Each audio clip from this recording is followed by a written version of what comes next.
Bonjour, j'espère que tu vas bien. Sur cette vidéo, j'ai partagé avec toi mon expérience de l'entrepreneuriat et les leçons que j'ai apprises. Depuis très jeune, je suis partie à la quête de mon indépendance financière en vendant des friandises, des bonbons. J'ai évolué vers d'autres activités par la suite, telles que la vente de vêtements, de chaussures, les ventes par commande pour des particuliers ou pour des entreprises. Je suis importatrice de produits de première nécessité, d'autres produits. Je suis dans tout ce qui est boutique de proximité, ce qu'on appelle communément au Tchad les magasins.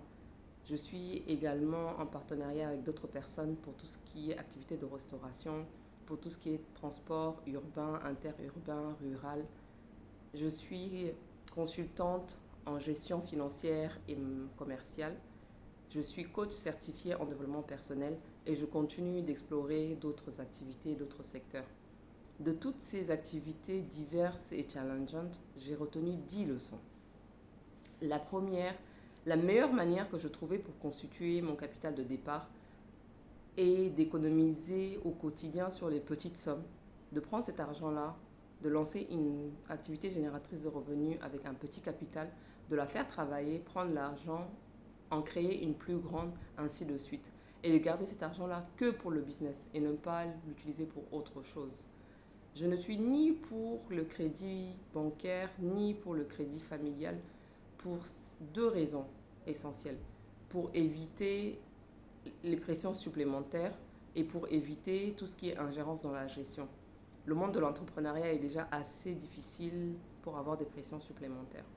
La deuxième leçon que j'ai retenue, on obtient rarement le soutien de son entourage, encore moins un avis favorable quand on veut lancer une activité. On va te raconter toutes sortes d'activités ou d'expériences négatives, d'échecs, jusqu'à te décourager. J'ai trouvé deux astuces pour régler ce problème-là. La première est de prier avant toute activité, avant le lancement de toute activité. Je prie et je demande à Dieu de m'aider si l'activité dans laquelle je veux me lancer est profitable pour moi, sinon de m'orienter vers une meilleure. Les musulmans l'appellent la prière de la consultation ou le istikhara. La deuxième astuce que j'ai trouvée est de choisir les personnes avec qui je discute de l'activité, aussi bien avant de lancer qu'après le lancement. C'est des personnes qui vont me donner des conseils, qui vont me prodiguer des conseils, qui vont me donner des avis vraiment qui vont m'aider dans le fonctionnement de l'activité. Ça peut être des sortes de mentors, aussi bien de ton père, ta mère, ton mari ou ta femme, un ami ou quelqu'un qui travaille tout simplement dans le secteur en question ou l'activité dans laquelle tu veux te lancer. Troisième leçon que j'ai apprise, ne jamais mélanger business et famille. C'est tout naturellement qu'on embauche un cousin, une tante, un oncle pour les aider, pour qu'ils aient un salaire. On oublie juste qu'il s'agit de ton argent, l'argent pour lequel tu as travaillé, tu t'es sacrifié et que tu veux faire fructifier. Pas celui qui va servir d'argent de poche et tu ne pourras absolument rien dire parce que c'est la famille. Quatrième leçon que j'ai apprise, c'est qu'il faut avoir une gestion séparée de ton argent, de ton patrimoine avec celui de l'activité ou de ta société. Il faut vraiment qu'il y ait une séparation stricte. Tu ne peux pas utiliser l'argent de l'activité comme si c'était ton propre argent ou ton portefeuille. Non, il faut vraiment une séparation. On ne mélange pas les deux. Cinquième leçon, on a un sérieux problème pour trouver du personnel avec la bonne aptitude. Je ne parle même pas de personnel compétent. Ça, c'est la partie la plus facile à acquérir. Mais des personnes avec une bonne attitude, les personnes sérieuses. Au début, tout le monde paraît comme l'employé idéal parce qu'ils cherchent un boulot, parce qu'ils sont dans le besoin. Mais à la moindre occasion, on te fera du n'importe quoi. J'ai trouvé deux solutions pour régler ce problème-là. La première est de faire le suivi d'une manière très régulière avec mes employés et mes partenaires. Même quand je ne suis pas là physiquement, je le fais par téléphone. La deuxième solution est sur leur salaire, une partie fixe et une partie variable. La partie variable est indexée au chiffre d'affaires de l'activité. Donc, ils sont motivés à travailler pour que l'activité fonctionne pour gagner plus. Sixième leçon, il est très primordial, je dirais même crucial, d'investir en sa personne. De comprendre l'activité dans laquelle on veut se lancer et d'en apprendre tout le contour, aussi bien en termes de temps, en termes d'énergie que d'argent.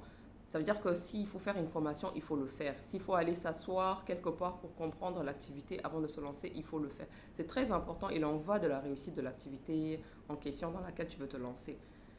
Septième leçon, il n'y a pas de sentiment dans les affaires. Soit on prend les décisions difficiles aujourd'hui, soit on fermera boutique demain.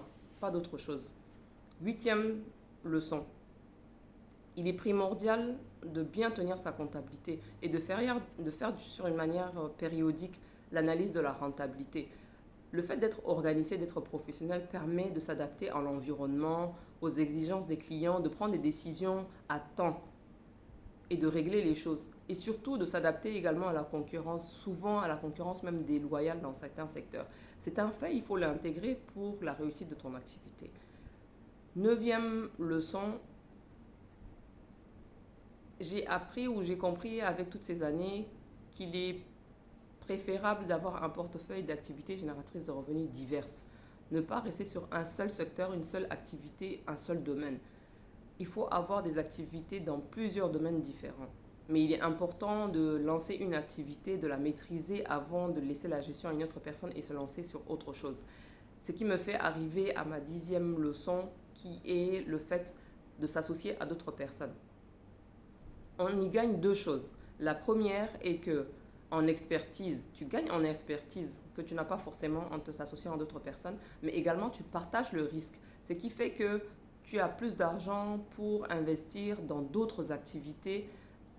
Et comment on trouve des investisseurs ou des associés? Il faut être professionnel, il faut être rigoureux. On construit sa réputation et c'est comme ça que les investisseurs arriveront. Ils n'arriveront pas du jour au lendemain, ils arriveront avec le temps, mais il faut aimer ce qu'on fait, il faut le faire bien, d'une manière vraiment très professionnelle. Il n'y a que de cette manière-là qu'on gagne et qu'on continue à gagner de l'argent. Et enfin, la patience et la persévérance dans toute chose. On lance une activité, on tombe, on se relève, on ajuste et on repart de plus belle. Et toi, quelle est ton expérience de l'entrepreneuriat? Quelles sont les difficultés auxquelles tu t'es heurté et quelles sont les solutions que tu as trouvées? Merci.